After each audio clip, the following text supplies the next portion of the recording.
क्योंकि जन्म मरण से मुक्ति की चाबी, जन्म मरण से मुक्ति का रास्ता इससे ही इंसान चोले में है और किसी चोले में नहीं है।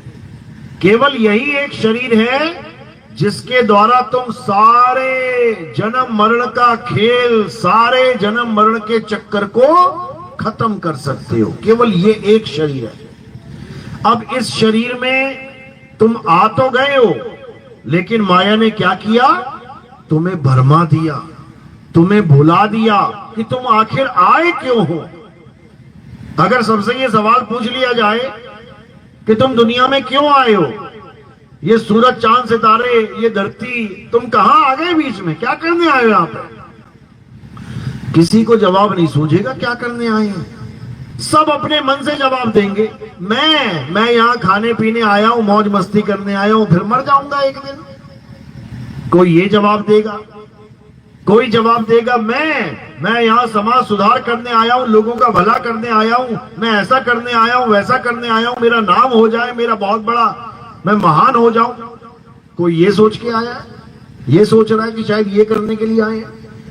कोई सोच रहा है मैं इस दुनिया में आया हूं, बहुत बड़ा डॉक्टर बन जाऊं, इंजीनियर बन जाऊं, मैं फिल्म स्टार बन जाऊं, मैं ये बन जाऊं, मैं वो बन जाऊं, उसके बाद मर जाऊंगा, उसमें क्या है।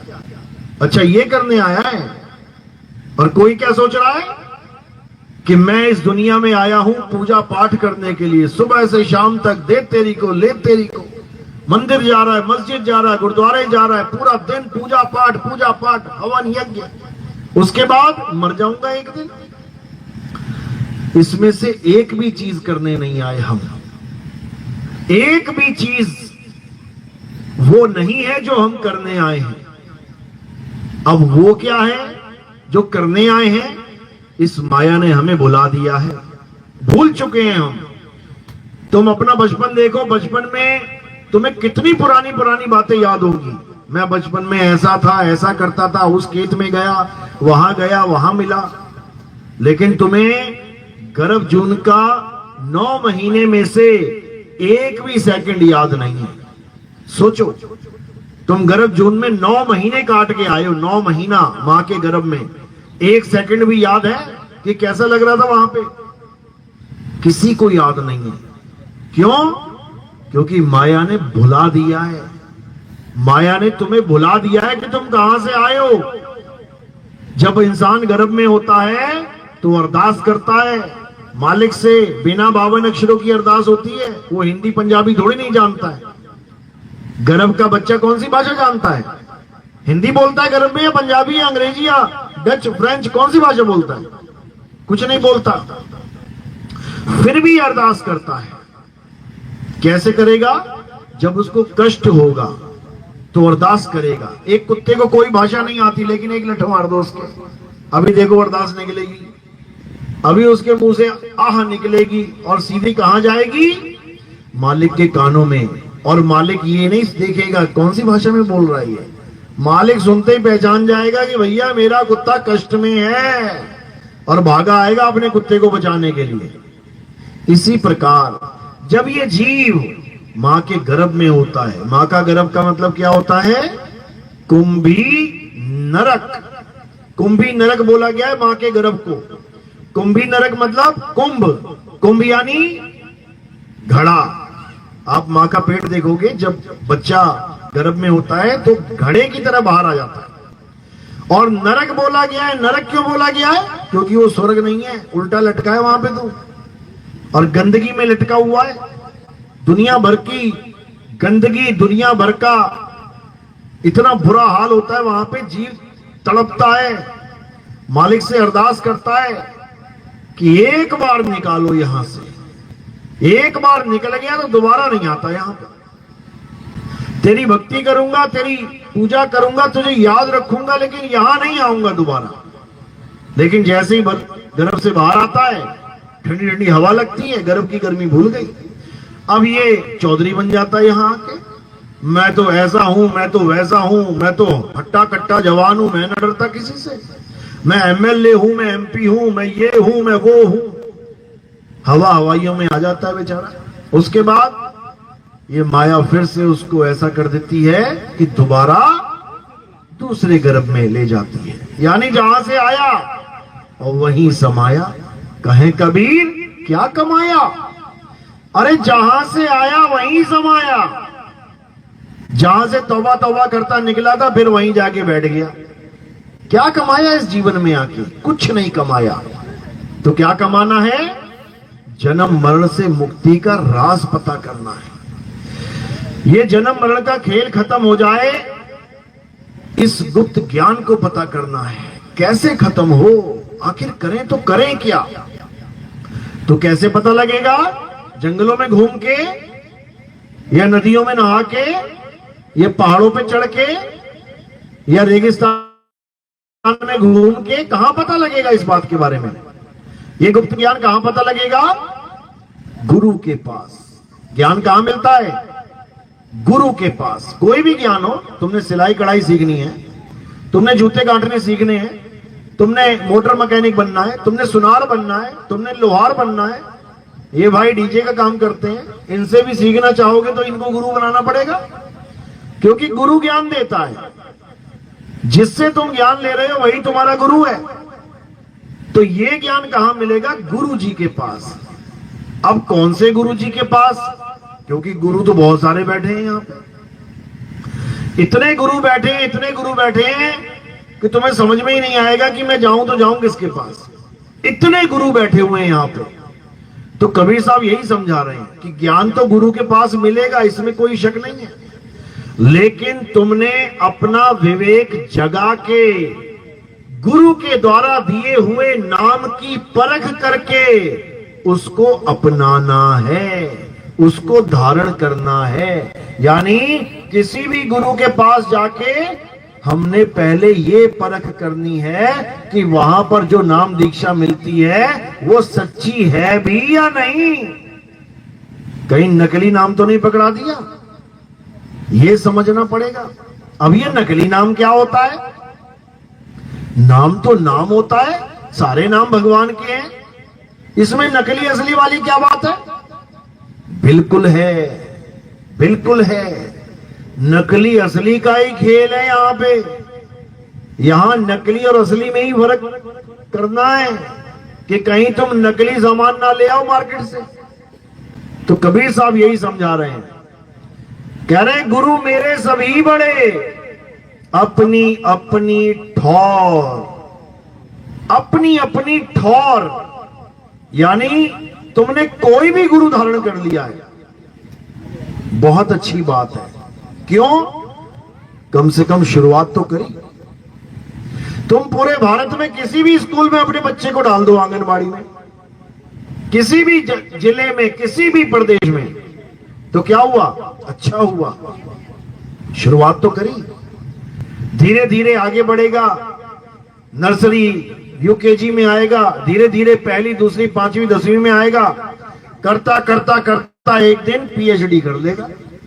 लेकिन शुरुआत कहां से करी? उसी आंगनबाड़ी से। तो शुक्र है कि तुम्हारे माँ बाप ने तुम्हें आंगनबाड़ी में डाल दिया। अगर आंगनबाड़ी भी ना डालते, अगर किसी को छोटे से स्कूल में ना डालते, तो तुम अनपढ़ रह जाते, अंगूठा छाप। लेकिन तुम्हें कहीं पर भी डाल दिया गया तो अंगूठा छाप का मोहर है तुम्हारे ऊपर से हट जाती है। अब तुम अंगूठा छाप नहीं हो, तुम भले एलकेजी यूकेजी करके निकल जाओ, अपना नाम लिखना आ गया ना तुम्हें, और तुम फॉर्म पे अपना नाम अपना साइन करने लग जाओ, कोई अंगूठा छाप ना कहेगा तुम्हें, नाम लिख सकते हो अपना। यानी छोटे से छोटा गुरु बनाना भी हमारे लिए बहुत बड़ी बात है। देखो अंगूठा छाप का निशान हटा दिया ना उसने, वरना सारी उम्र तुम्हें अंगूठा छाप कहता कोई ना कोई, लेकिन एक नर्सरी के टीचर ने तुम्हारे माथे से ये टैग हटा दिया कि ये अंगूठा छाप है, ये नाम लिख सकता है अपना। इसी प्रकार एक छोटे से छोटा यानी ज्ञान के लेवल में छोटे से छोटा गुरु भी तुम्हारे ऊपर से निगुरे का टैग हटा देता है। यानी तुम कहीं पर भी खड़े होके कह सकते हो कि मैं निगुरा नहीं हूं, मैं गुरुमुख हूं, मैं गुरु वाला हूं। छोटे से छोटा ज्ञान रखने वाला गुरु भी तुम्हारे ऊपर से ये टैग हटा देगा। लेकिन क्या उससे मुक्ति मिल जाएगी? नर्सरी वाले ने तुम्हें अंगूठा छाप नहीं रहने दिया तो क्या वो डॉक्टर बना देगा, वो इंजीनियर बना देगा, वो तुम्हें साइंटिस्ट बनवा देगा? क्या नहीं बना सकता। फिर क्या करें? अब आगे बढ़ो, अब आगे बढ़ना है।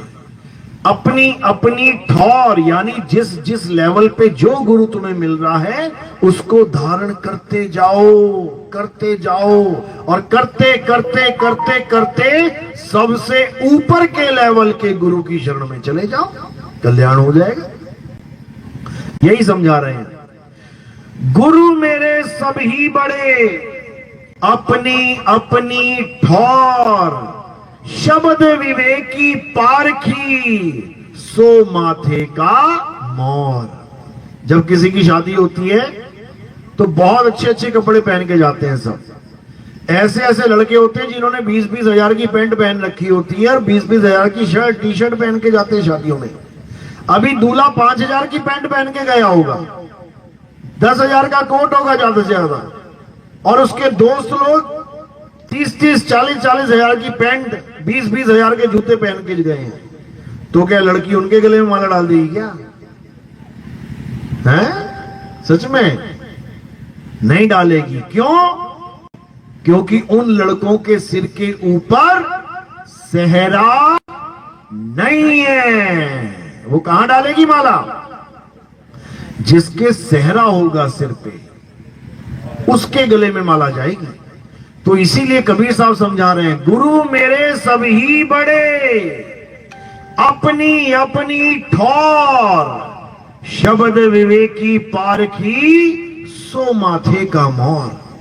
कहते हैं जो शब्द विवेकी पारखी गुरु है वही तुम्हारे सिर पे बैठने के काबिल है। बाकी जितने गुरु हैं दुआ सलाम करते रहना, बस। इससे ज्यादा आगे बढ़ने की जरूरत नहीं है कि तुम उसको सतगुरु सतगुरु करते फिरो। बिल्कुल नहीं, सतगुरु एक है, और वो क्या है? जो सबसे ऊपर के लेवल का ज्ञान दे दे उसी को सतगुरु कहते हैं। समझ लो, मंगल ग्रह पे एक यान पहुंचाया गया। अब कईयों ने भेजे, कोई 1000 किलोमीटर पे गिर गया नीचे, कोई 2000 पे, कोई 5000 पे, कोई 10,000 पे, कोई कितने हजार पे। उनकी महानता नहीं गिनी जाएगी। कोशिश तो उन्होंने भी करी है, लेकिन जो वहां पे लैंड हो जाएगा, मंगल ग्रह पे जो उतर जाएगा यान, उसकी महानता गाई जाएगी। क्यों? क्योंकि वो धुर तक पहुंच गया, वो आखिरी पड़ाव तक पहुंच गया, आखिरी मंजिल तक पहुंच गया। इसी प्रकार गुरु जितने भी हैं सब आदरणीय हैं। कोई गुरु ऐसा नहीं है कि जिसको हम गलत बोले, लेकिन हमें उस गुरु की खोज करनी है जो हमें सच्चा नाम दे दे, जिससे हमारी मुक्ति हो जाए। तो क्या कह रहे हैं वाणी में? जब तक सच्चा गुरु नहीं मिल गया तुम्हें, तब तक तुम गुरु करते जाओ, करते जाओ, करते जाओ। तो कह रहे जब लग मिले नहीं शब्द वो साचा, तब लग गुरु करो 10 पांचा। कहते हैं जब तक तुम्हें सच्चा नाम देने वाला गुरु नहीं मिल गया। नाम देने वाले तो बहुत है, तुम किसी भी गुरु के पास चले जाओ, A to Z, बस हाथ जोड़ के बैठ जाना, गुरु जी मुझे नाम दे दो। गुरु जी क्या देगा तुम्हें? नाम दे देगा। कौन सा नाम देगा? हिंदी के नाम, पंजाबी के नाम, उर्दू के नाम, अंग्रेजी के नाम, स्पेनिश भाषा के नाम, चाइनीज के नाम, मंगोलियन के नाम, जापानीज नाम, ताइवानी नाम, जितनी भाषा उतने नाम। तुम्हें नाम तो दिया, लेकिन कौन सा नाम दे दिया? भाषाओं वाले नाम। कहां से आई ये भाषाएं? हिंदी के नाम कहां से आए? हिंदी के नाम। उर्दू के नाम कहां से आए? उर्दू के नाम। अंग्रेजी के नाम आए कहां से? अंग्रेजी के नाम। किसने बनाए ये नाम? कैसे बनते हैं ये नाम? तो हिंदी भाषा में विचार कर लेते हैं। हिंदी भाषा में जितने भी नाम हैं किससे बनते हैं? अक्षरों से बनते हैं, अक्षरों से। कितने अक्षर है हमारी हिंदी भाषा में? देवनागरी भाषा में कितने अक्षर हैं? हमारी संस्कृत भाषा में कितने अक्षर हैं? नहीं पता। 52 अक्षर, 52। अंग्रेजी भाषा में कितने अक्षर हैं? कितने? 26 पता है सबको। अपनी भाषा के अक्षर नहीं पता, बेगानी के लेके बैठे हैं। 26 अक्षर हैं अंग्रेजी के। यानी हमारे देशवासियों ने जब अक्षरों की खोज करी तो कितने अक्षर निकाल लिए इस मुंह से? 52 अक्षर। और जब अंग्रेजों ने खोज करी, आदि मानवों ने, अंग्रेजी आदि मानवों ने, तो कितने निकाल पाए? 26 अक्षर। आज तक 27वां नहीं निकाल पाए वो। हमने 52 निकाल दिए, उन्होंने 26 निकाले। तो ज्ञानी कौन है? बड़ा कौन हुआ? 52 वाला। कितना बड़ा हुआ? डबल। 26 दूनी 52। यानी अंग्रेजों की बुद्धि इतनी नहीं चली जितनी हमारे संतों की, ऋषि मुनियों की चल पड़ी। इसी मुंह से 52 निकाल दिए और इसी मुंह से वो 26 निकाल पाए। कोई कमी है क्या? होंठ भी है, कंठ भी है, जीभ भी है, दांत भी है, पूरा सांचा एक जैसा है दोनों का। लेकिन हम 52 अक्षर निकाल के बैठ गए और वो बेचारे 26 में अटक गए। अच्छी बात है कि हमने 52 अक्षर निकाले। उसके बाद क्या हुआ? इन्हीं 52 अक्षरों के द्वारा, कौन से? आ आ ई ई उ ऊ का खा गा चा चा जा टा टा टा, सारे अक्षरों के द्वारा हमने क्या किया? हमने इस दुनिया में हर चीज जो भी दिखाई दे रही है उसका एक नाम रख दिया। कैसे रखा? 52 अक्षर बोले और उसको लिखना शुरू कर दिया। हर अक्षर को एक लिपिबद्ध एक डायग्राम दे दिया। का तो ऐसे लिखेंगे का, खा तो ऐसे लिखेंगे खा, आ तो ऐसे लिखेंगे आ, और सबको पढ़ा दिया। जितने भी लोग थे हमारे आसपास, उन लोगों ने सबको पढ़ा दिया, यानी सबको एक मत कर दिया। अब उन्होंने जब नाम रखे पानी, तो पानी का नाम पानी कैसे रखा? क्या पानी के ऊपर लिखा हुआ था कि वो पानी है? कैसे पानी नाम रख दिया उसका? हवा, हवा के ऊपर लिखा है क्या कि इसका नाम हवा है? आग, आग के ऊपर लिखा था क्या कि इसका नाम आग है? पेड़, पत्ते, फल, फूल, पत्थर, मिट्टी, रेत, बजरी, क्या इनके ऊपर नाम लिखा हुआ है किसी का? कोई नाम नहीं लिखा हुआ है। तो फिर कैसे रखे नाम? अपनी बुद्धि के द्वारा। जो मुंह से आवाजें निकलती गईं, उसको कैच करते गए, उससे नाम लिखते गए और बच्चों को रटाते गए, ताकि जो नाम आज मैं बोल रहा हूं ये कल को भूल ना जाए। इसीलिए बच्चों को आज भी रटाया जाता है। बच्चों बोलो, का से कबूतर, खा से खरगोश, गा से गमला। 1 साल रटते हैं उसे, ताकि जीवन में भूल ना जाए। और वही रटाते हैं जो तुम रट के आए हो स्कूल में से, ताकि कल को लड़ भी ना पड़े। नहीं, ये गमला नहीं, ये तो कबूतर है। जो गमला है वो सबके लिए गमला है, जो कबूतर है वो सबके लिए कबूतर है। यानी सबको एक सूत्र में बांधने का काम कौन करता है? ये अक्षर करते हैं, अक्षर। इसीलिए हम विदेश में जाके फेल हो जाते हैं, मुंह देखते हैं केवल। बोले तो बोले क्या? भैया गिलास को क्या बोलते हो तुम लोग? भैया दूध को क्या बोलते हो तुम लोग? बड़े से बड़ा डॉक्टर, साइंटिस्ट वहां जाके जीरो हो जाता है, एक अबोध बालक की तरह बैठ जाता है। बोलूं तो बोलूं क्या, समझते तो ये कुछ है नहीं है। फिर इशारों में काम चलता है, भैया पानी, भैया भैया कैंची, भैया, फिर ये चलेगा काम। तो कहने का मतलब, अक्षरों के द्वारा सारी दुनिया में जितनी भी चीजें थी सबने नाम रख दिए। हिंदुस्तानियों ने नाम रखा वाटर, वाटर रखा, क्या रखा? पानी। और अंग्रेजों ने उसी तत्व का क्या नाम रख दिया? वाटर। हमने रखा आग, उन्होंने क्या रख दिया? फायर। हमने रखा सूरज, उन्होंने क्या रख दिया? सन। हमने रखा स्टार्स, मून्स। अच्छा, चांद सितारे, उन्होंने क्या रखा? Star, moon. यानी जो चीज हमने अपनी भाषा में रखी अपने अक्षरों के द्वारा, उन्होंने उसी चीज का नाम रख दिया अपने अक्षरों के द्वारा, और बिल्कुल अलग। यहां तक तो समझ। क्यों? क्योंकि उसकी किताब हम पढ़ लेंगे, अपनी किताब उसे पढ़ा देंगे, बात खत्म हो गई। कितनी बड़ी बात है। बच्चे पढ़ते ही हैं, आग भी पढ़ते हैं, साथ में फायर भी पढ़ रहे हैं, अंग्रेजी का भी टीचर आ गया साथ में। बेटा हिंदी तो पढ़ रहे हो, अंग्रेजी भी पढ़ो। क्यों? कल को अंग्रेज मिल गया तो कैसे बात करोगे उससे? तो यूनिवर्सल लैंग्वेज कौन सी दे दी हमें? अंग्रेजी। किसी देश में चले जाओ तुम अंग्रेजी के सहारे, अगर तुम्हें अंग्रेजी भाषा आती है, तुम किसी देश में मुंह उठा के पहुंच जाओ, तुम घर वापस आ जाओगे। बस इतना ही है, कोई टेंशन नहीं होगी तुम्हें, क्योंकि अंग्रेजी पूरी दुनिया में चलती है, यूनिवर्सल लैंग्वेज बना दी है। अच्छी बात है, कम से कम जीवन आसान हो गया। यहां तक तो सब अच्छी बात है कि हर चीज का नाम रख दिया गया, वरना दुकान पे जाते ना काली मिर्च लेने और उसका नाम ना रखा होता काली मिर्ची, तो तुम पागल हो जाते समझा समझा के कि लेने क्या आया है। समझे? शुक्र करो जीरे का नाम जीरा रख दिया, और जीरे का नाम जीरा ना रखा होता ना, तुम पागल हो जाते समझा समझा के कि लेने क्या आया हूं, और वो पूछ पूछ के पागल हो जाता कि दूं क्या। तो शुक्र मनाओ कि हमने 52 अक्षरों की खोज कर ली इंसान ने, जीवन कितना आसान हो गया। भैया पानी लाना जरा। देखो कैसे सब समझ गए ना क्या चाहिए मुझे, केवल एक ही शब्द बोला मैंने, पानी। उसी वक्त सबके दिमाग में आ गई, अच्छा ये पानी मांग रहा है। समझे? अब मैं बोल रहा हूं भैया पिकलू लाना, पिकलू। अब आधे सोचे ये पिकलू क्या चीज है भाई, चिरकू लाना, चिरकू। ये चिरकू क्या होता है? यानी कोई ऐसा शब्द बोल दूं मैं जो तुमने कभी पढ़ा ना हो, तुम चक्कर में पड़ जाओगे, भैया ये क्या बोल दिया, ये कहां से लेके आए।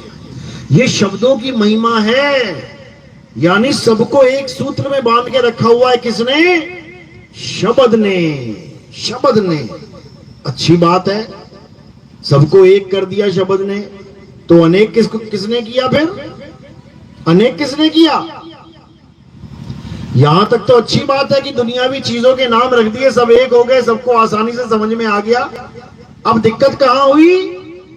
जब इंसान ने भगवान के नाम रखना शुरू किया, अल्लाह रख दिया, गॉड रख दिया, वाहिगुरु रख दिया, सतपुरुष रख दिया, अलख पुरुष रख दिया, अनामी पुरुष रख दिया, सारे नाम रख दिए अपनी अपनी भाषाओं में। अब पड़ा पंगा। क्यों? क्योंकि जिस चीज का नाम रखा वो दिखता ही नहीं है। अब करे तो करे क्या? पानी दिखता है तो झगड़ा सॉल्व हो सकता है। क्या है ये? This is water. क्या है ये? दिस इज पानी। ओके चलो एक ही बात है, क्योंकि चीज सामने पड़ी है, झगड़ा खत्म। लेकिन अब अल्लाह, वाहिगुरु, गॉड, भगवान, परमेश्वर, परमपिता, परमात्मा, अब इसको कैसे लेके आओगे सामने? अब ये सामने आ नहीं सकता, इसलिए सब इसको बड़ा करने में लगे कि नहीं मेरा वाला शब्द बड़ा है, तेरा वाला नहीं। मेरा अल्लाह बड़ा है, तेरा राम छोटा है। मेरा वाहिगुरु बड़ा है, तेरा गॉड छोटा है। ये हो गया झगड़ा। शब्दों ने ही सबको एक किया और शब्दों ने ही सबको अनेक कर दिया। सब अपने अपने शब्द लेके बैठ गए।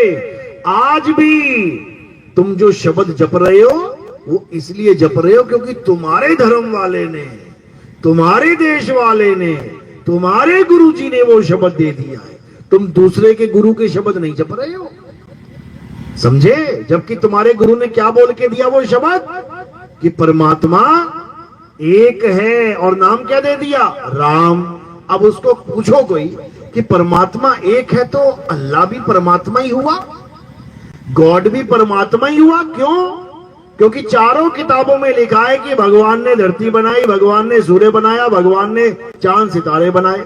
हमारे ग्रंथों में ये लिखा है। मुसलमानों ने लिखा है अल्लाह ने धरती बनाई, अल्लाह ने सूरज चांद सितारे बनाए, अल्लाह ने सब बनाया। ईसाइयों में लिखा है गॉड ने धरती बनाई, गॉड ने सूरज चांद सितारे बनाए। सिखों में लिखा है वाहिगुरु ने सूर्य बनाया, वाहिगुरु ने तारे बनाए, चांद बनाया। तो सोचो अगर ये चारों अलग अलग होते तो कितने सूरज घूम रहे होते ऊपर? कितने घूम रहे होते? 4 घूम रहे होते। कितनी धरती घूम रही होती है? ये हिंदुओं की, मुसलमान की, सिख की, ईसाई की, 4 धरतियां घूम रही होती हैं यहां पे। समझो लेकिन हर ग्रंथ कह रहा है कि परमात्मा एक है, अल्लाह एक है, वाहिगुरु एक है, गॉड एक है, और उसी ने धरती बनाई है, उसी ने सूरज बनाया है, उसी ने तारे बनाए हैं। तो भैया वो दो नहीं है, वो एक ही है। अब फर्क कहां पड़ रहा है? केवल और केवल शब्दों में, कि मैंने उसका नाम राम रख लिया। कहां से आया ये राम नाम? कहां से आया? आसमान से कि जमीन से? कहां से आया? इस दुनिया में राम नाम कहां से आया? तुम्हें पता है राम नाम की उत्पत्ति कैसे हुई? कहां से आता है राम नाम?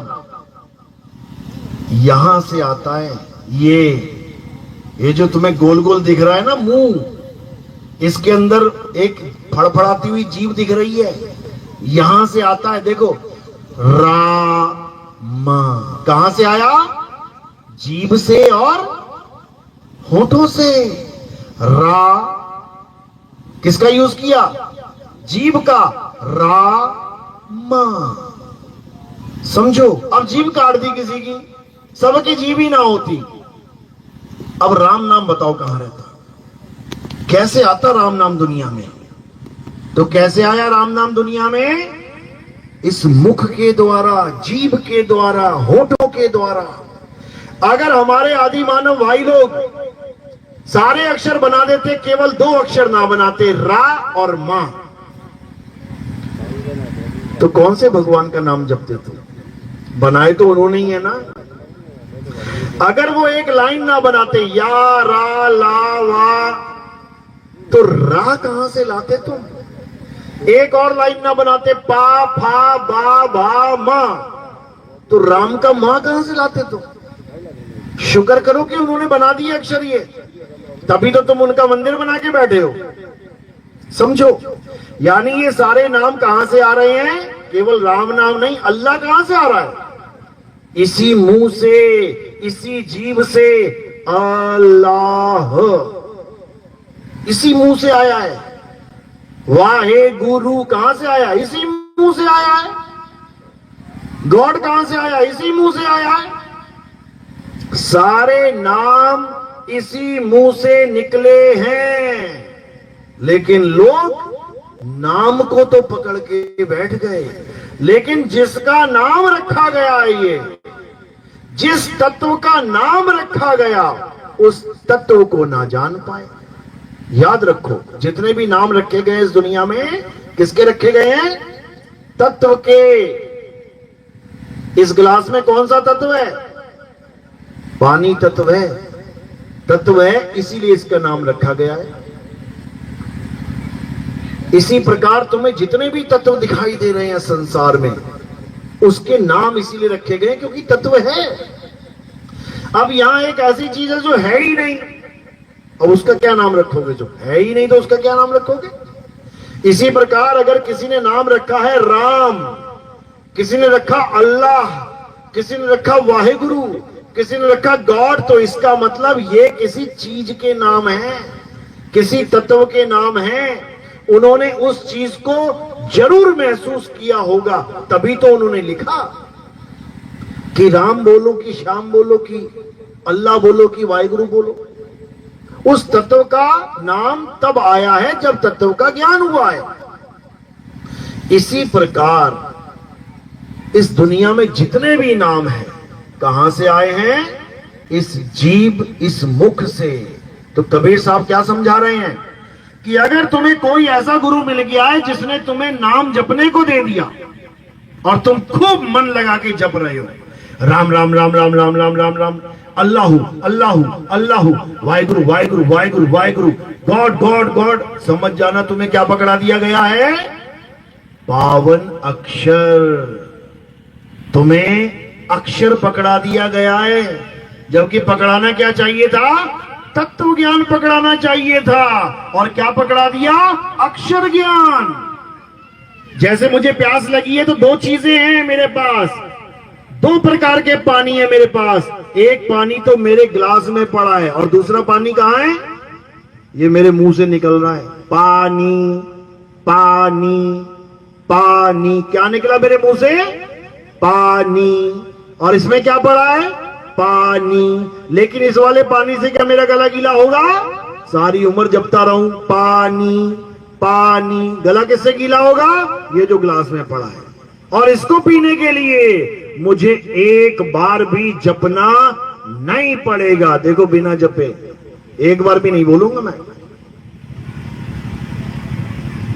गला गीला हो गया भाई, समझो। यानी अगर तुम्हें 52 अक्षरी नाम देके, नाम जपवा के कोई गुरु ये कहता है कि सारी उम्र तू नाम जप, उसके बाद तुझे भगवान मिल जाएगा, भूल जाना, कभी नहीं मिलेगा, कभी भी नहीं।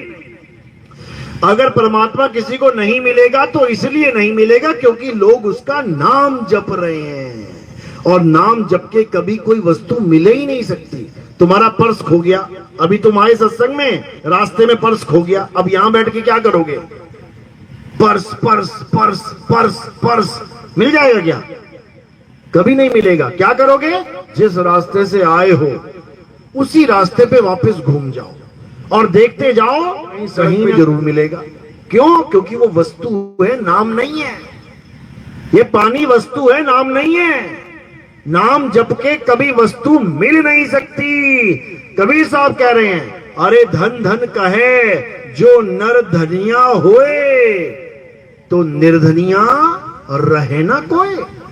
कहते अगर नाम जपने से ही सब कुछ हो जाए तो आंखें बंद करके सुबह सुबह बैठ जाया करो, सोना सोना सोना, चांदी चांदी चांदी, जपते रहो, मिल जाएगा सोना चांदी। कुछ नहीं मिलने वाला, जन्म बर्बाद हो जाएगा। इसलिए कबीर साहब कह रहे हैं, 52 अक्षर जीवा धारा, आदि अक्षर जीव्या से न्यारा, वाही को सत सिमरण कहिए, सिमर सिमर नर उतरो पारा। कहते 52 अक्षर जीव आधारा। अगर कोई ऐसा गुरु मिल गया जिसने तुम्हें जीव पे जपने वाला नाम दे दिया, समझ लो वो खुद तो बेवकूफ बना ही बना था, तुम्हें भी बना दिया उसे। समझ लो, ये नाम, ये जाप किसी भी जीव का कल्याण नहीं कर सकते, नहीं कर सकते। क्यों? क्योंकि ये 52 अक्षर हैं, मैन मेड हैं, इंसानों के द्वारा बनाए हुए नाम हैं। ये सब नकली नाम हैं, नकली। तो असली नाम क्या है? असली नाम कभी कोई बना ही नहीं सकता, क्योंकि असली नाम उसको कहते हैं जो जन्मने और मरने से परे है, जिसका जन्म और मरण नहीं होता। क्या है वो? आत्मा ही असली नाम है, आत्मा ही असली ज्ञान है।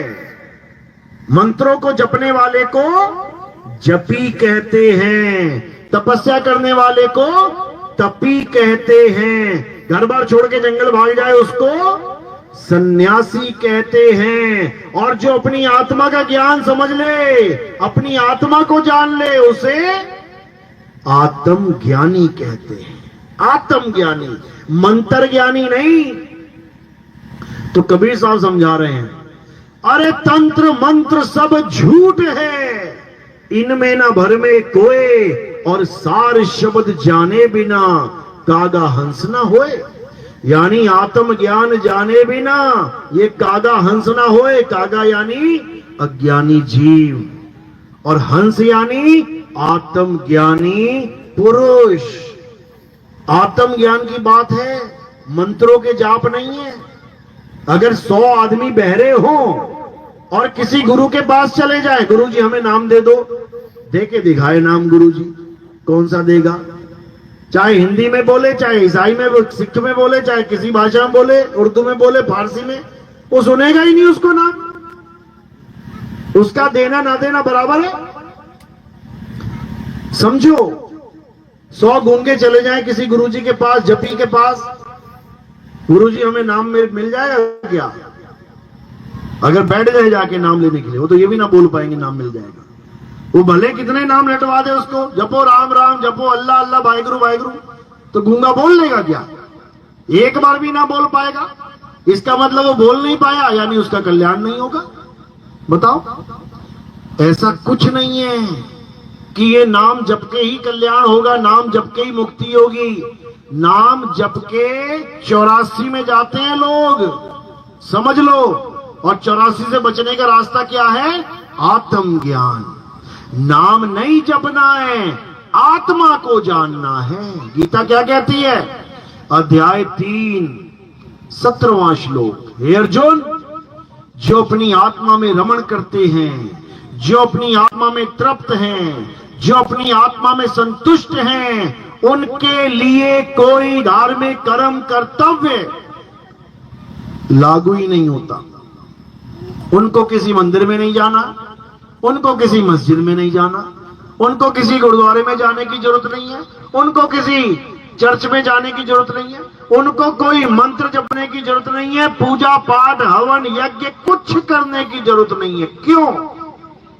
क्योंकि उन्होंने अपनी आत्मा का ज्ञान प्राप्त कर लिया है, अपनी आत्मा को जान लिया है। हे अर्जुन, जो अपनी आत्मा को जान लेते हैं वो स्थित प्रज्ञ हो जाते हैं। मुझ में और उनमें कोई भेद नहीं रह जाता, वो मेरा ही रूप हो जाते हैं। और जो मुझे इंसान करके, आदमी करके जानते हैं वो अज्ञानी जीव हैं।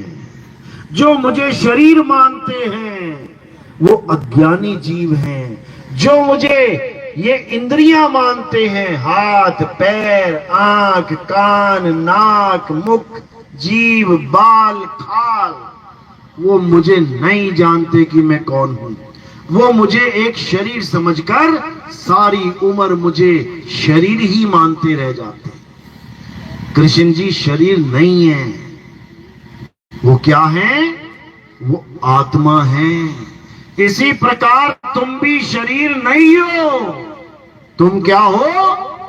आत्मा हो। तुम अविनाशी हो, तुम अजन्मे हो। तो ये जन्म किसका हो रहा है? तो ये मरेगा कौन? कौन मरेगा? शरीर मरेगा। कौन छोड़ेगा शरीर को? आत्मा छोड़ेगी शरीर को। तो आत्मा ने शरीर को छोड़ा, शरीर गिर गया। तो जो गिर गया वो मर गया, और जिसने छोड़ा वो अमर है, उसकी कभी मृत्यु नहीं होती। तुम आत्मा हो, तुम अमर हो, लेकिन तुम्हें माया ने भुला दिया है कि तुम आत्मा हो। माया ने क्या पकड़ा दिया तुम्हें? ये पकड़ा दिया कुल्फा। ये कुल्फा है, कुल्फी देखिए ना, खूब चाटते हैं बच्चे। ये पकड़ा दिया। अब इसी कुल्फी को समझ रहे मैं ऐसी हूं, मैं ऐसा हूं, मैं पतली वाली कुल्फी हूं, मैं मोटा वाला कुल्फा हूं। यही मान के बैठ गए। मैं लड़की हूं, मैं लड़का हूं, मैं बच्चा हूं, मैं बूढ़ा हूं, मैं जवान हूं। जबकि तुम क्या हो? तुम ये शरीर हो ही नहीं, तुम अविनाशी आत्मा हो।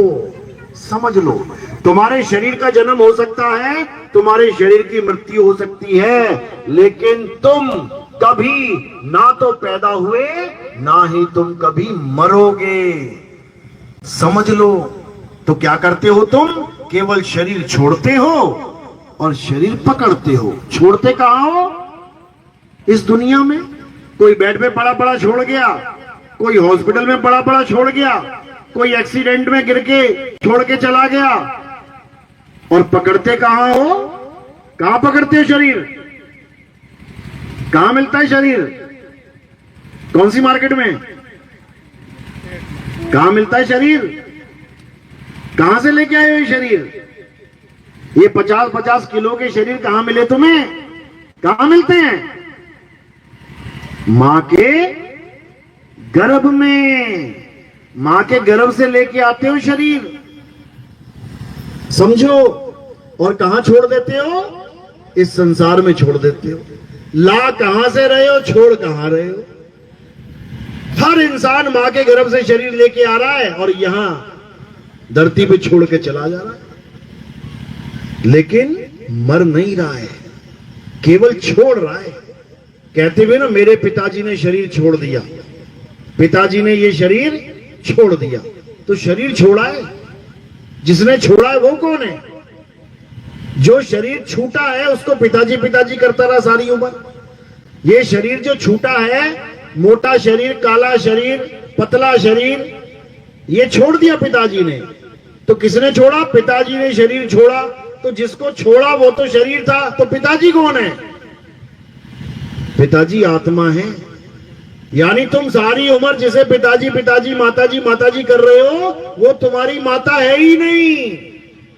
तुम्हारी माता और तुम्हारा पिता कौन है? जो इस शरीर को छोड़ के अंत में चला जाएगा, और तुम देख भी ना पाओगे कि छोड़ के कौन गया। तुम्हें अपने माता पिता का पता ही नहीं लगेगा कब छोड़ के चले गए। और ये क्या पकड़ा गए मुझे? केले का छिलका। अब कहां जाएगा ये? डस्टबिन में। इसको जला दो, इसको दफना दो। और माता पिता कहां गए? वो शरीर छोड़ के चले गए। कहां चले गए? स्वर्ग में चले गए। स्वर्गवास हो गया। लिखते हो ना कार्ड में, पिताजी का स्वर्गवास हो गया। स्वर्गवास का मतलब क्या होता है? स्वर्ग में वास हो गया। अभी झोपड़ी में रहता था इस गांव में, बिल्कुल टूटी फूटी झोपड़ी में पिताजी किसी का। अब वहां से कहां चला गया? पहले झोपड़ी में वास था, अब कहां चला गया? अब स्वर्ग में वास है। तो खुशी की बात है कि दुख की बात है? टूटी झोपड़ी छोड़ के जिसको स्वर्ग मिल जाए, वो दुखी होगा कि सुखी होगा? समझो। और जो स्वर्ग में गया है वास करने, तो वो मरा कहां? अगर मर जाता तो वास करता वहां पे। आज यहां वास कर रहा है, कल वहां वास कर रहा है, परसों को तो फिर वापस आ जाए वास करने, तो मरा कौन?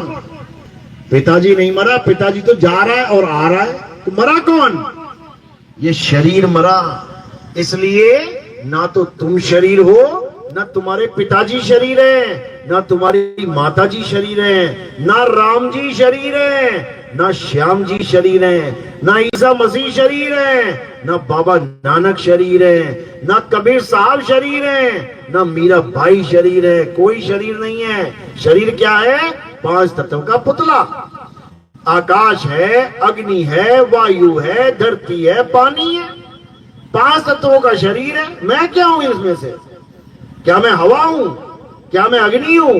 क्या मैं धरती? क्या मैं पानी? क्या मैं आकाश हूं? नहीं, वो तो ये शरीर है। तो मैं कौन हूं? ये जो बोल रहा है वो हूं मैं। अब ये बोल कौन रहा है? 5 तत्व सामने तुम्हारे खड़े हैं, ये तुमसे बात ना करते। आसमान से पूछो भैया कितनी ऊंचाई है तुम्हारी, बताएगा क्या? हवा से पूछो कितनी स्पीड में चल रही हो बहन, बताएगी क्या? पानी से पूछो कितने डिग्री सेंटीग्रेड है, बताएगा क्या? आग से पूछो कितनी गर्म है तू, बताएगी क्या? धरती से पूछो कितनी कठोर है तू, नहीं बताएगी। क्यों? क्योंकि जड़ है, नहीं बता सकती। लेकिन इसी 5 तत्वों को, यानी इन्हीं जड़ को जब एक मूर्ति बना दिया गया, अब देखो कैसे फटाफट बोल रहा है ये। 5 तत्वों का शरीर अब कैसे फटाफट बोल रहा है? किसकी वजह से? आत्मा की वजह से। ये आत्मा की वजह से तुम्हारे अक्षर निकल रहे हैं। ये आत्मा की वजह से तुम्हारी काया चल रही है। ये आत्मा की वजह से तुम खा रहे हो, पी रहे हो, नहा रहे हो, धो रहे हो। आत्मा की वजह से तुम्हें बढ़िया गद्दों पे सुलाया जा रहा है। और जिस दिन आत्मा ने शरीर छोड़ दिया ना, उसी गद्दे से उठा के जमीन पे लेटा देंगे। अगर माँ बेटे को प्यार कर रही है आत्मा की वजह से, बेटा बाप को प्यार कर रहा है आत्मा की वजह से, घरवाली घरवाले को प्यार कर रही है, घरवाला घरवाली को प्यार कर रहा है, किसकी वजह से? आत्मा की वजह से। और आत्मा निकल जाए और कोई कहे इसको सुला ले अपने साथ, जरा इस लाश को सुला ले 1 हफ्ता अपने पास, कितनी सुंदर क्यों ना हो, सुला लेगा क्या? कहेगा छोड़ भैया, रात में चुड़ैल बन के चिपक गई तो निपटाओ इसको जल्दी से। समझो, यानी तुम्हें कुछ भी फायदा अगर इस दुनिया में पहुंच रहा है, किस वजह से? आत्मा की वजह से। और तुम उसी को नहीं जानते हो। आत्मा का नाम तो सुना है ना सबने? अपनी अपनी आत्मा लेके आए हो सारे? किसी के घर पे तो नहीं रह गई जल्दबाजी में? हाथ लगा के चेक कर लो एक बार, है पक्का? अच्छा, क्या प्रूफ है कि तुम्हारे पास आत्मा है? क्या प्रूफ है? क्या प्रूफ है कि ये जलते हुए बल्ब में करंट है? क्या प्रूफ है कि इस चलते हुए कूलर में करंट है? कोई साबित कर सकता है क्या? कोई साबित कर सकता है? अगर ये चल रहा है ना, तो ये साबित ही है, ये साबित ही है। इसमें कुछ करने की जरूरत नहीं है। तुम हंस रही हो, तुम बैठी हो, कि तुम चल के आई हो, ये साबित ही है कि आत्मा है। और जब आत्मा शरीर छोड़ देगी तो वही रास्ते में पड़ी होगी तुम, वो ना उठती फिर वापस। क्यों? आत्मा ने शरीर का त्याग कर दिया है, समझो। तो आत्मा बिल्कुल करंट की तरह है। मां इतनी मोटी हो सकती है? हो सकती है क्या? नहीं, मां आत्मा है। शरीर मोटा हो सकता है, पंखा मोटा हो सकता है, करंट मोटा थोड़ी नहीं है। बल्ब लंबा गोल हो सकता है, ट्यूबलाइट लंबी हो सकती है, करंट गोल और लंबा थोड़ी नहीं है। करंट एक सा है। सारे प्रकार के पंखों को, ट्यूबलाइट को, गीजर को, हीटर को, सबको कौन चला रहा है? एक करंट। इसी प्रकार चींटी को, मच्छर को, हाथी को, व्हेल मछली को, घोड़े को, घड़ियाल को, शेर को, चीते को, सांप को, बिच्छू को, तुमको, हमको, राम जी को, श्याम जी को, हनुमान जी को, माता को कौन चला रहा है? आत्मा। इसी आत्मा की महिमा गीता में कूट कूट के भरी है, कूट कूट के।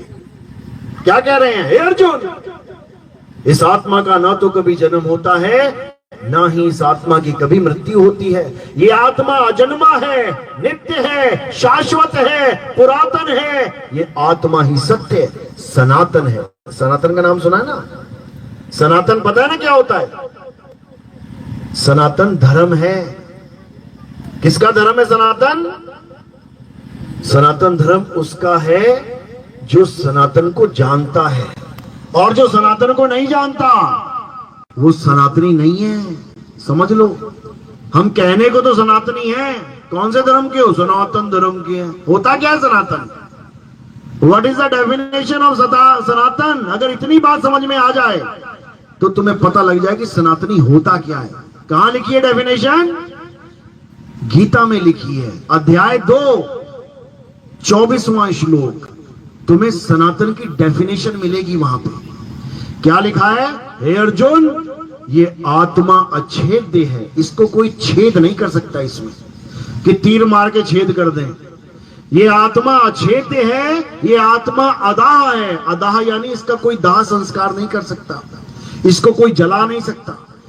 ये आत्मा अशोष्य है, इसको कोई गीला, कोई सूखा नहीं कर सकता। ये आत्मा अचल है, ये आत्मा को कोई हिला नहीं सकता।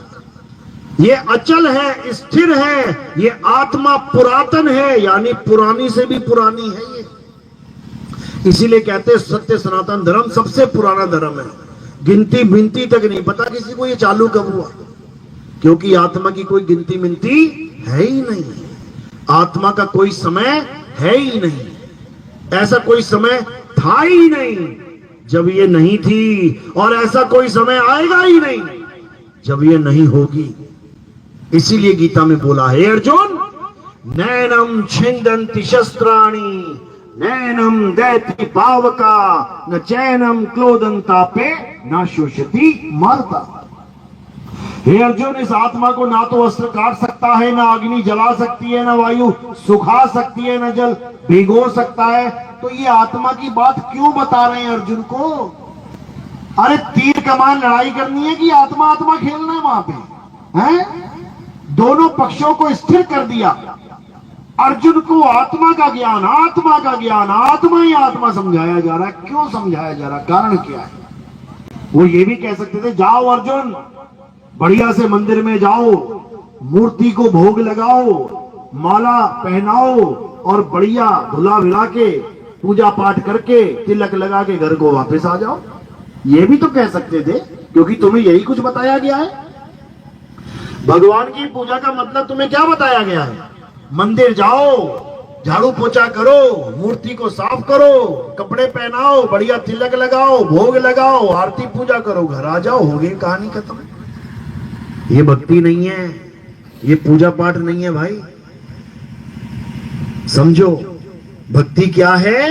हे अर्जुन, जो अपनी आत्मा को इसी जन्म में जान लेते हैं, जो अपनी आत्मा को प्राप्त करने के लिए गुरु धारण करते हैं। कौन सा गुरु? ये मंत्र जपने वाला गुरु नहीं कि राम राम राम जपवा दिया, अल्लाह अल्लाह वाहेगुरु वाहेगुरु जपवा दिया। अरे मुझे अपनी आत्मा का ज्ञान चाहिए, मुझे राम जी की कहानी से क्या मतलब है? वो आए चले गए, बात खत्म हो गई। कृष्ण जी आए चले गए, बात खत्म हो गई। मुझे अपनी आत्मा का ज्ञान चाहिए, मुझे राम से, अल्लाह से, वाहेगुरु के नाम से मतलब क्या है भाई? मुझे आत्मा का ज्ञान चाहिए, क्योंकि कृष्ण जी अर्जुन को आत्मा का ज्ञान समझा रहे हैं। हे अर्जुन, जो आत्मा का ज्ञान मैं तुम्हें समझा रहा हूं, अगर तुम इस ज्ञान को प्राप्त करना चाहते हो तो क्या करो? अध्याय 4 34वां श्लोक पढ़ो। क्या कह रहे हैं? हे अर्जुन, अगर तुम इस सत्य को जानना चाहते हो तो तुम ऐसे तत्वदर्शी संत की शरण में जाओ। क्या लिखा है वहां पे? तत्वदर्शी। अब ये तत्वदर्शी क्या होता है? जपी तपी सन्यासी तो सुना था, नाम जपने वाले गुरु, कोई मुंह से राम राम राम राम करने वाले, कोई श्वासों पे राम राम राम राम राम करने वाले, कोई कानों में उंगली डाल के राम राम करने वाले तो सुने थे, लेकिन ये तत्वदर्शी का क्या मतलब है? नाम में ही अर्थ छुपा है। तत्वदर्शी यानी तत्व का ज्ञान कराने वाला, दर्शन कराने वाला, तत्वदर्शी, जो तत्व का दर्शन करवा दे। समझो, तत्व का नाम नहीं जपवा दे। इस पानी का, एक ही तत्व का कितने नाम हैं? जल, वाटर, नीर, तोय, पानी, जौल, 6 नाम तो हमें ही पता है। उसके बाद तुम जिस देश में जाओगे, हर देश में इसका अलग अलग नाम रखा गया है। तो क्या करोगे? जिस देश में बैठे हो उस देश का नाम जपने लग जाना, उस भाषा के पानी का। प्यास मिट जाएगी क्या? बिल्कुल नहीं। तत्वदर्शी क्या करता है? हर प्रकार के नाम को छुड़वा देता है। क्या जप रहा है तू भाई? मैं पानी पानी जप रहा हूं गुरुजी, छोड़ दे। तू क्या जप रहा है? मैं वाटर वाटर जप रहा हूं, छोड़ दे। तू क्या जप रहा है? मैं जल जल जप रहा हूं, छोड़ दे। तू क्या जप रहा है? मैं नीर नीर, तोय तोय, जौल जौल जप रहा हूं, छोड़ दे। सारे नाम छुड़वा देगा तत्वदर्शी। और क्या बताएगा? बेटा पानी ऐसे पीते हैं। किसी नाम की जरूरत नहीं पड़ी। ये तत्वदर्शी का खेल है, ये किसी जपी तपी सन्यासी का खेल नहीं है। तो गीता में अध्याय 4 34वां श्लोक जिस तत्वदर्शी की महिमा गाता है, उस तत्वदर्शी को तत्व का बोध कराने वाला कहते हैं। और कौन से तत्व का बोध चाहिए हमें? हमारे सामने बहुत सारे तत्व हैं। हवा है, पानी है, अग्नि है, धरती है, आकाश है। कौन से तत्व का बोध चाहिए हमें? हमें इन तत्वों का बोध नहीं चाहिए कि आकाश की पूजा करने लग जाऊं, अग्नि की पूजा करने लग जाऊं, वायु देव की पूजा करने लग जाऊं, पानी की पूजा करने लग जाऊं, धरती की पूजा करने लग जाऊं। ये वाले तत्वों वाला तत्वदर्शी नहीं चाहिए।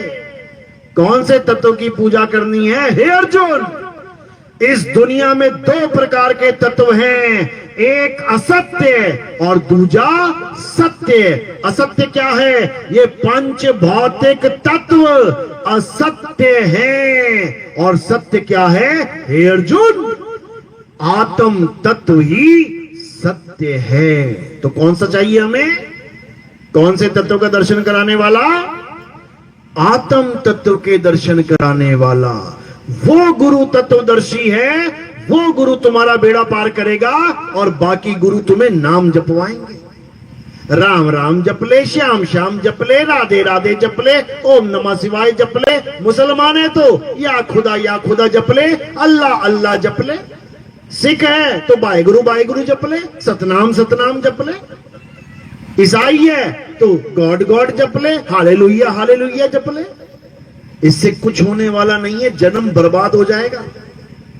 तो कबीर साहब फिर समझा रहे हैं, कह रहे हैं वो तत्व तुम्हारे पास है, आत्मा तुम्हारे पास है।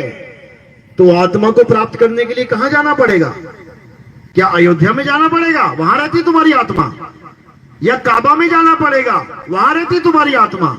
या किसी पहाड़ पे चढ़ना पड़ेगा? या किसी नदी में स्नान करना पड़ेगा? वहां है तुम्हारी आत्मा? कहां है तुम्हारी आत्मा? तुम्हारे पास है। तो कबीर साहब समझा रहे हैं, मोको कहां ढूंढे रे बद्दे, मैं तो तेरे पास में।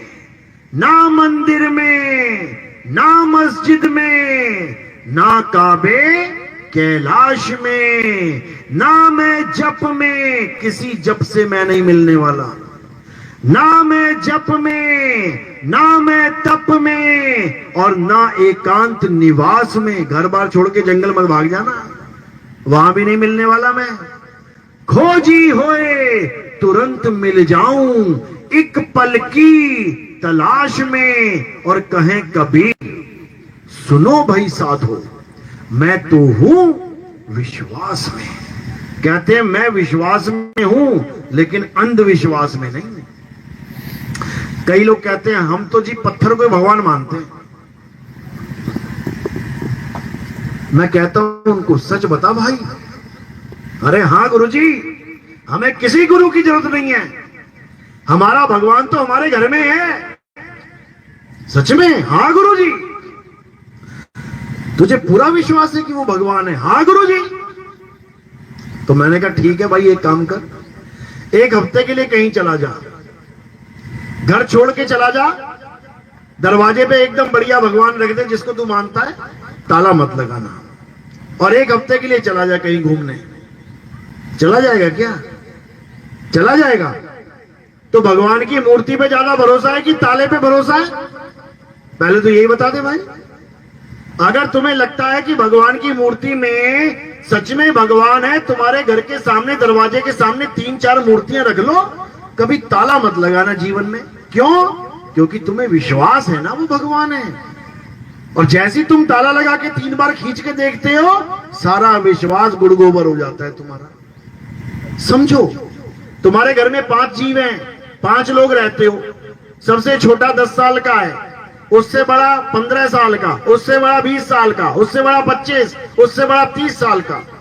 अगर 10 साल का बच्चा भी घर में बैठा है ना, और तुम चारों जा रहे हो कहीं मार्केट में कुछ खरीदने, तो क्या बाहर से ताला लगा के जाओगे? क्यों नहीं जाओगे? क्योंकि तुम्हें विश्वास है कि जो मेरा बच्चा बैठा है ना 10 साल का, इसके होते हुए कोई भी सामान इधर से उधर नहीं कर सकता। ये बता देगा कौन आया था, किसने सामान उठाया। और जब तुम्हारे घर में चोर आता है, तुम्हारे भगवानों के सामने ही तलवार ताले टूटते हैं, लॉकर टूटते हैं, चोरी का सामान चोर इकट्ठा करके ले जाता है और भगवान आशीर्वाद दे रहे होते हैं। और तुम जाके पूछो भगवान जी हमारे घर में चोरी हो गई, चोर कौन था बता दो। भगवान जी कहते हैं बेटा आशीर्वाद है केवल, ज्यादा बातें करने का नहीं, आशीर्वाद लेने का बस। तो ऐसे भगवान नहीं होते हैं। समझो, शुरुआत अच्छी है कि गांव में मंदिर बन गया, बहुत अच्छी बात है। क्यों? अब जो बच्चे दुनिया भर का गलत काम कर रहे थे, कोई बीड़ी पी रहा था, कोई तंबाकू खा रहा था, कोई ताश खेल रहा था, अब क्या करेंगे ये लोग? अब शाम को जाएंगे, सुबह को जाएंगे, मंदिर में बढ़िया ढोलकी बजाएंगे, भजन कीर्तन करेंगे, राम राम करेंगे। अच्छी बात है, बुरी बात थोड़ी नहीं है। अच्छी बात है कि कहीं तो एडमिशन लिया, अरे कहीं तो आंगनबाड़ी में घुसे, अच्छी बात है। लेकिन बुढ़ापे तक आंगनबाड़ी में ही रहे तो अच्छी बात है क्या? तब अच्छी बात नहीं है। आप फर्स्ट क्लास में आ गए हो, अच्छी बात है, लेकिन आप 20 साल तक फर्स्ट क्लास में ही रहो, अच्छी बात है क्या? अच्छी बात नहीं है।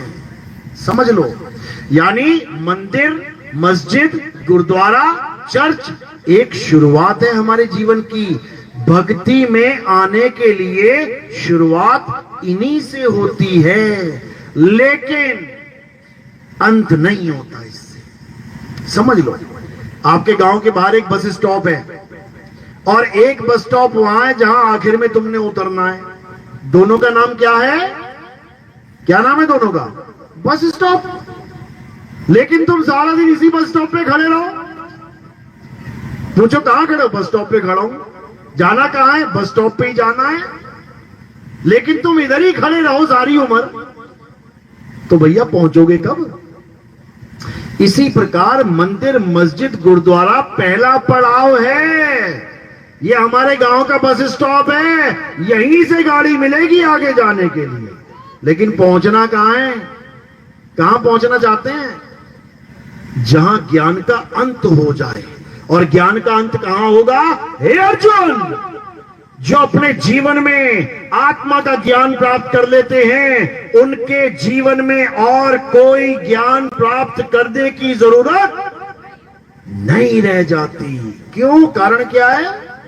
क्योंकि आत्मा में ही परमात्मा का वास है। कबीर साहब समझा रहे हैं, ज्यों तिल माही तेल है और ज्यों चकमक में आग, तेरा साईं तुझ में है, जाग सके तो जाग। समझो, एक पुलिस वाला था, चोर को पकड़ने की कोशिश कर रहा था, 1 महीना लग गया, उसको पकड़ नहीं पाया। मंदिर में जाके सोने की मूर्ति भगवान की उसके आगे कह रहा है, भगवान ये चोर मिल जाए, बस ये काम बन जाए। अभी थोड़ी देर हुई, थाने पहुंचे, इतने में एक आदमी भागा आया, रिपोर्ट लिखवानी है, रिपोर्ट लिखवानी। क्या हो गया? अरे वो भगवान की मूर्ति चोर उठा के ले गया मंदिर से। भगवान कह रहा है, पुलिस वाला कह रहा है, अरे मैं भगवान से अरदास करने गया था कि चोर मिल जाए, तो भगवान को भी ढूंढना पड़ेगा। पहले अकेले चोर को ढूंढना था कि कहां जाएगा, अब भगवान को भी मुझे ही ढूंढना पड़ेगा। अब बताओ, समझो बात को। समझाया जा रहा है कि भगवान वहां नहीं है जहां तुम ढूंढ रहे हो। भगवान कहां है?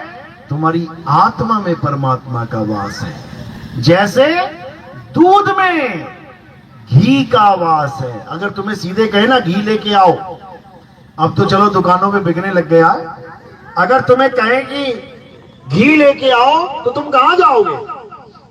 कौन से पेड़ पे लटका है घी? कौन सी जमीन खोद के मिलेगा घी? कौन से आसमान से टपकेगा घी? कहां जाओगे? दूध के पास जाओगे।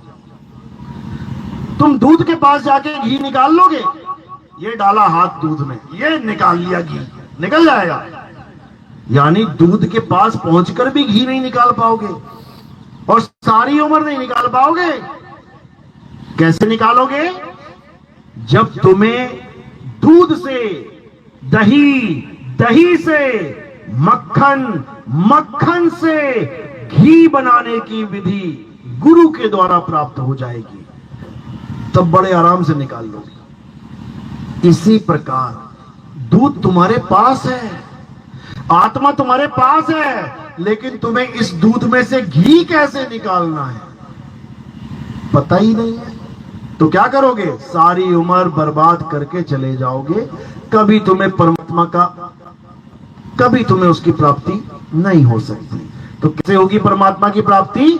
अरे जब लग ना चीनोगे आत्म, तब लग ना मिली है परमात्म। आत्म चीने परमात्म चीने, संत कहावे सोए, और यह भेद काया से न्यारा, बूझे बिरला कोई। ये काया से न्यारा भेद है, क्योंकि 99% गुरु क्या समझते हैं कि परमात्मा कहां रहता है? तेरी काया के अंदर रहता है। कोई यहां बता देता है, कोई कहता है कंठ में बसा हुआ है परमात्मा, तभी तो बोल रहे हो। कोई कहता है हृदय में है, ये दिल की धड़कन वही चला रहा है। कोई कहता है नाभि में है, ये सांस इसीलिए चल रही है। सब अज्ञान है। परमात्मा कभी किसी शरीर में नहीं रहता। परमात्मा कहां रहता है? परमात्मा आत्मा में रहता है, आत्मा में। शरीर में कौन रहता है? शरीर में मन रहता है, मन। सबको पता है ना मन कैसा है? तुम्हारा मन काला है, गोरा है, लाल है, पीला है, लंबा है, मोटा है, छोटा है? कैसा है तुम्हारा मन? तुम्हें नहीं पता तुम्हारा मन कैसा है। आज तुम्हें समझा देते हैं कि मन का स्वरूप क्या होता है। तुम्हारा मन कहां बैठा है इस वक्त? तुम्हारी दोनों आंखों के बीच में है। ये जो टीका लगाते हैं ना, हम लोग टीका लगाते हैं ना, बिंदी लगाते हैं, क्यों लगाते हैं? बहुत सुंदर लगने लग जाती हो तुम लोग बिंदी लगा के। ये टीका क्यों लगाते हैं? लड़का बहुत सुंदर दिखने लग जाता है क्या? क्यों लगाते हैं पता है? किसी को नहीं पता, क्योंकि हमारे ऋषि मुनि बड़े चतुर थे, बहुत चतुर थे वो लोग। उन्होंने यहां पर ध्यान स्थिर करने के लिए तिलक का और बिंदी का सहारा लिया। आदमियों के क्या लगा दिया? चंदन लगा दिया। और जब चंदन लग जाता है यहां पे तो क्या होता है? ये पूरा हिस्सा एकदम ठंडा ठंडा हो जाता है। ना चाहते हो भी ध्यान अपने आप यहां पे आएगा। और जब यहां पर ध्यान आएगा तो किसके दर्शन होंगे? यहां पर एक ज्योत जग रही है, ज्योत। कौन है वो ज्योत? वो तुम्हारा मन है। मन तू ज्योत स्वरूप है, अपना मूल पहचान। ये मन ज्योत है, ये ज्योत ही मन है, परमात्मा नहीं है। लोगों ने इसको परमात्मा बना दिया। ये ज्योत है, ये मन है। तो आदमियों के लगा दिया टीका और लड़कियों के लगा दी बिंदी। समझो, जब बिंदी लगी रहती है तो ध्यान कहां रहता है? बिंदी पे रहता है। तुम्हारी हाथ पे छोटी सी चींटी रेंगने लग जाए, तुम्हारा सारा ध्यान कहां चला जाएगा? तुम्हारे हाथ पे। यानी ध्यान को डायरेक्शन देने के लिए तिलक और बिंदी का निर्माण किया गया था। लेकिन आजकल क्या होता है? लाल साड़ी पहनी है, लाल ही बिंदी लेके आना। पीली साड़ी पहनी है, पीली लेके आना। मैचिंग चल रही है यहां पे। यहां ध्यान व्यान वाला खेल खत्म हो चुका है, समझ लो। आज लोग टीके लगा रहे हैं केवल माथा ठंडा करने के लिए। ध्यान व्यान गया भाड़ में। लेकिन ऐसा नहीं है, योगियों ने ध्यान किया है। भोले शंकर ने ध्यान किया ना, कहां बैठ के? डनलप के गद्दे पे। कहां बैठ के? पहाड़ों पे बैठ के किया है। कहां पे ध्यान लगाया उन्होंने? दोनों आंखों के बीच में। तो क्या खुल गई? क्या खुला यहां पे? शिव नेत्र खुल गया। उनको टीका लगाने की जरूरत नहीं है, वो खुल ही गया वो। समझो, तो यहां पर ध्यान किया जाता है, यहां पर मन बैठा है। वही मन जिसके हम सब गुलाम बने बैठे हैं। आप किसकी गुलामी करते हो? आपको लगेगा मैं किसकी गुलामी करता हूं, मैं तो आजाद परिंदा हूं। सुबह से लेकर शाम तक मन की गुलामी करते हो। मम्मी आएगी 10 बार, उठ जा बेटी उठ जा, टाइम हो गया बेटी उठ जा। बेटी ना उठती। और जब मन अंदर से कहेगा ना उठ, हाँ उठो उठो उठो, एकदम उठ जाएगी। जब तक मन नहीं किया ना उठने का, उठने वाली नहीं है। और जैसे ही मन करेगा उठ जाए, उठ गई। अब चले गए नहाने। अब कौन से साबुन से नहाएंगे? मनपसंद साबुन से। 50 तरह के साबुन थे मार्केट में, ये हाथ कहां गया? कौन सा साबुन उठाया उसने? मनपसंद। और जो मन को पसंद नहीं है वो उठाया क्या? ना उठाया। तुम पेस्ट भी करते हो ना, कौन सा पेस्ट लेके आते हो? मनपसंद। 50 तरह के कपड़े पड़े हैं तुम्हारी अलमारी में, कौन सा पहनोगे? मनपसंद। आज ये पसंद आ गया मेरे मन को, ये पहनूंगी मैं आज। माँ आएगी, चाय दो की दूध, क्या चाहिए? मेरा मन कर रहा है चाय पी लेते हैं। कौन कर रहा है? मन। सुबह से लेके शाम तक किसके कहने पे चल? मन मन मन मन। अपना तो हमें यही नहीं पता कि मुझे क्या पसंद है, मेरे मन को क्या पसंद है, ये सबको पता है। तो यही मन कौन है? यही काल भगवान है। यही हमें जन्म और मरण में डालता है। यही हमें बार बार कुत्ता बिल्ली हाथी घोड़ा बना के घुमाता है। केवल एक बार इंसान जन्म देता है। अगर इस इंसान जन्म में भी हमने परमात्मा का भेद प्राप्त नहीं किया तो क्या होगा? मर जाएंगे और वापस दोबारा उसी योनियों में चले जाएंगे भटकने के लिए। तो इसलिए अब भटकना नहीं है, अब यहां से भागना है, निकलना है। अभिमन्यु की तरह अटक मत जाना। अभिमन्यु को हर प्रकार का अस्त्र शस्त्र चलाने की विद्या प्राप्त थी, लेकिन फिर भी मारा गया। क्यों? क्योंकि उसको अधूरा ज्ञान था, आधा ज्ञान था। घुसने का तो ज्ञान था, घुस गया, लेकिन चक्रव्यूह से निकल नहीं पाया। इसी प्रकार हम भी अभिमन्यु हैं, घुस तो गए दुनिया में। देखो सारे घुसे बैठे और निकल के दिखा बेटा, निकल के दिखा दुनिया में से। कोई नहीं निकल सकता। कौन निकलेगा? जिसको वो अधूरा ज्ञान पूरा करने वाला भेदी गुरु मिल जाए।